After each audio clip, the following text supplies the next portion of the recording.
नामांकित शिव स्वरूप ललाटी शोभत त्रिपुंड।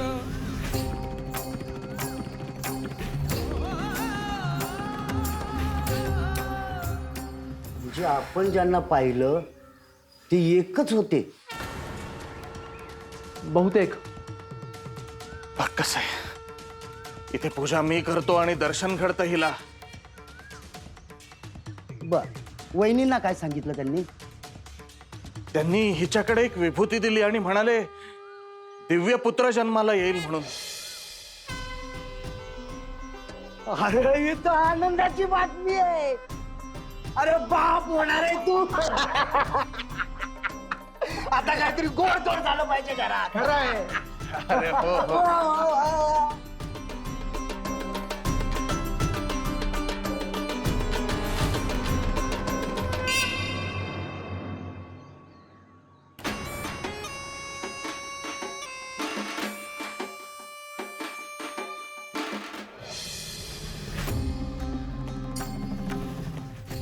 बारा वर्षांनी मी जेव्हा पुन्हा परत येईन तेव्हा चैतन्य स्वरूप अशा मुलाची माझी भेट होईल।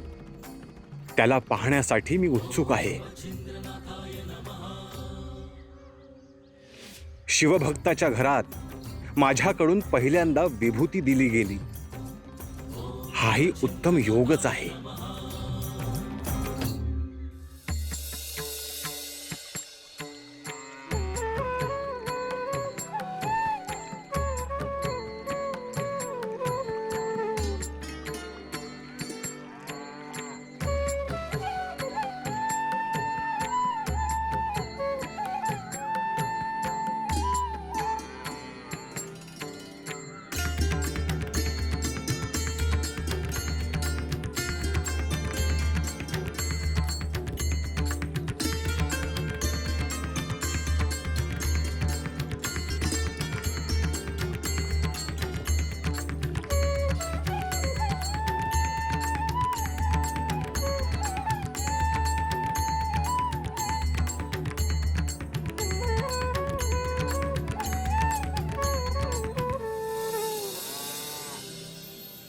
मच्छिंद्र, तू खूप अंतर चालून आला आहेस।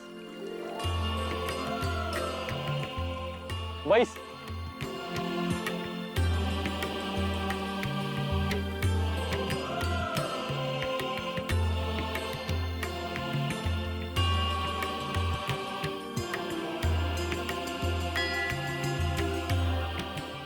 कसा आहेस? कधी एकदा आपले दर्शन होते असे झाले होते। मच्छिंद्र, तुझ्या चेहऱ्यावरील आनंद पाहून मला असे वाटते तुला मला काहीतरी सांगायचे आहे। हो गुरुदेव, मी गोदा नदीवर वसलेले जे गाव आहे तिथे गेलो होतो। तिथे सुराज आणि सरस्वती नावाचे जोडपे राहते। सुराज श्री महादेव भक्त आणि सरस्वती पुण्यवान स्त्री। गुरुदेव, त्यांना मूल नाही, परंतु असे असले तरीही परमेश्वरावरची श्रद्धा त्यांची अढळ आहे। तू जे सांगतो आहेस त्यावरून ते कोण आणि कसे आहेत याची मला कल्पना आली। अभिमंत्रित केलेली दिव्य विभूती ही सरस्वतीला दिली आणि आशीर्वाद दिला की दिव्य मुलगा जन्माला येईल। नाथ पंथामध्ये नवीन नाथांचा प्रवेश होईल असे नियोजन केले आहे।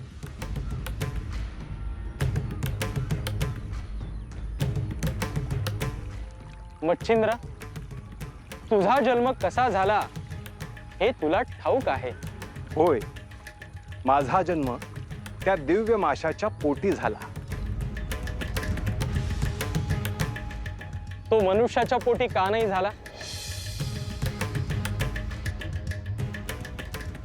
कारण विधीचे तसे विधान नव्हते।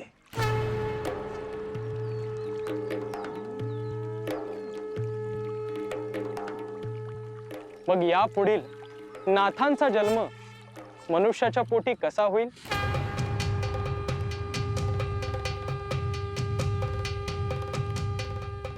परंतु गुरुदेव, मी जी दिव्य विभूती सरस्वतीला प्राशन करायला दिली त्याचे काय होईल? ती विभूती चैतन्य स्वरूप आहे, त्यामुळे त्या विभूतीतून नवीन नाथ जन्माला येतील.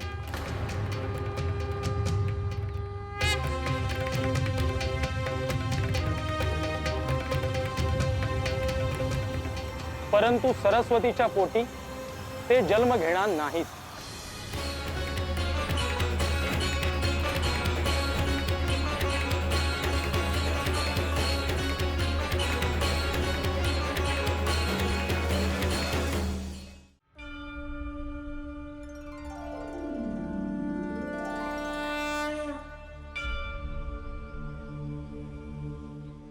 गोदा, गोदा, इकडे ये. ते ठेव इथे. आणि हे बघ, या सगळ्या साड्या, सगळी धोतरं आणि सगळे कपडे धुवायला घे. हो. आणि हे बघ, कामात लक्ष असू दे. हो. आणि सगळं घरही स्वच्छ करून घे. हो. ये. सरस्वती, अगं माझे ग्रंथ कुठे आहेत? हो, देते मी तुम्हाला शोधून. बरं, पटकन दे. अहो, मला एक बोलायचे होते. पटकन विचार, मला जरा काम आहे. अहो, आपल्या दारी जे योगी आले होते ना, त्यांनी जी विभूती दिली त्याच्याबद्दल विचारायचे होते. बरं, विचार विचार. काय म्हणणं आहे तुझं? त्यांनी असे सांगितले की ती विभूती प्राशन केल्यावर आपल्याला दिव्य पुत्र होईल.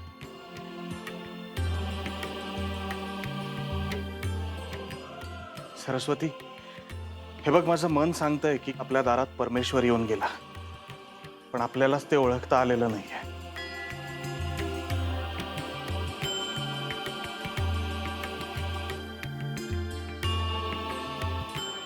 तुला त्यांच्या शब्दावर विश्वास नाहीये का? अहो, असं कुठं म्हटलं मी? मला फक्त इतकंच विचारायचं होतं की ती विभूती मी केव्हा प्राशन करू.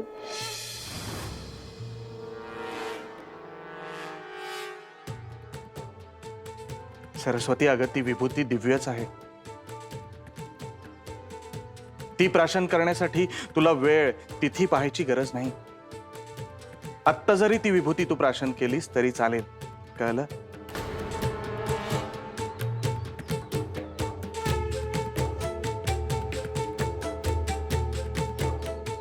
अहो अक्का, काय झालं?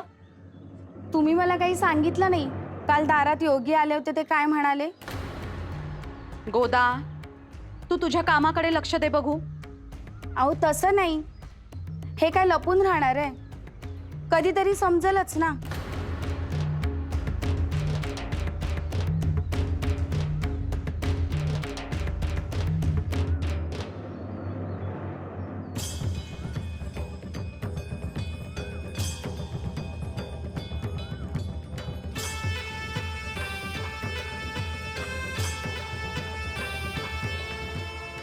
हा अशुभ संकेत कसला?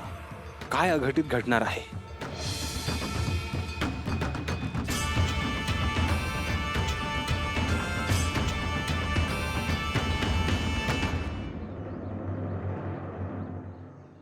कराग्रे वसते लक्ष्मी, करमध्ये सरस्वती, करमूले तु गोविंदम, प्रभाते करदर्शनम.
हे कसलं स्वप्न? हा तर दृष्टांत आहे. याचा अर्थ काय समजायचा?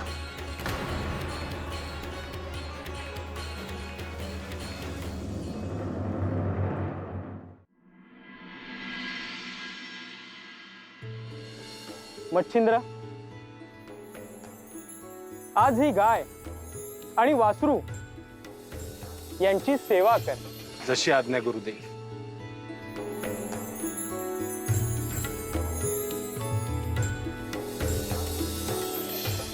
भगवंत श्रीकृष्णाला अत्यंत प्रिय असा जीव आहे. ज्यांच्या हृदयात प्रेम आहे त्यांचा सांभाळ करणे हे आपल्या प्रत्येकाचे कर्तव्य आहे. गुरुदेव, मी आता लगेच जातो आणि यांच्या स्नानासाठी पाणी घेऊन येतो. त्यांना स्नान घालूया आणि मग मला नियमाप्रमाणे करवीर नगरीत दीक्षेसाठी जायचे आहे. जशी आज्ञा गुरुदेव.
बरं, मी मंदिरात जाऊन आलो. अहो,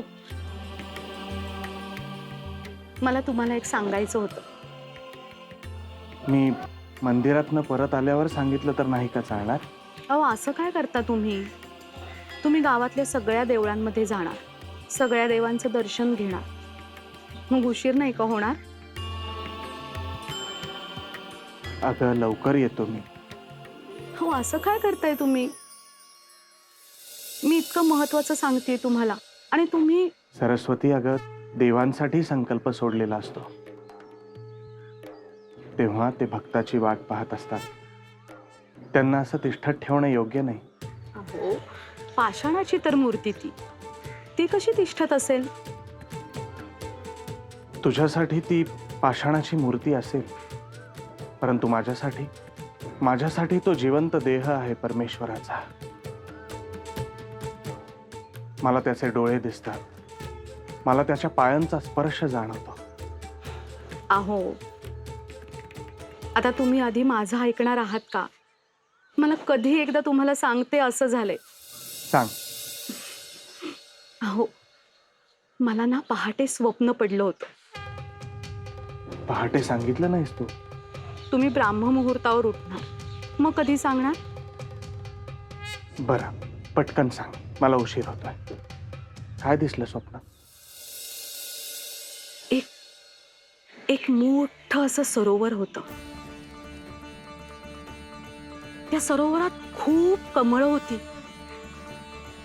अत्यंत रम्य असं वातावरण होतं. मी त्या दिशेने चालत गेले, कारण मला तिथे बाळाचा आवाज ऐकायला येत होता.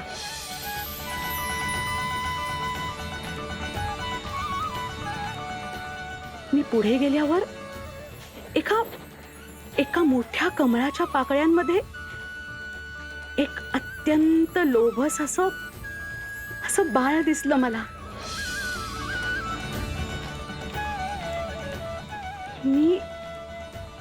मी त्याला उचलायला पुढे गेले आणि इतक्यात मला जाग आली.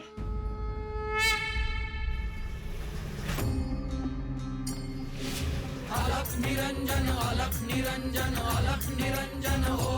अलख निरंजन अलख निरंजन अलख निरंजन हो.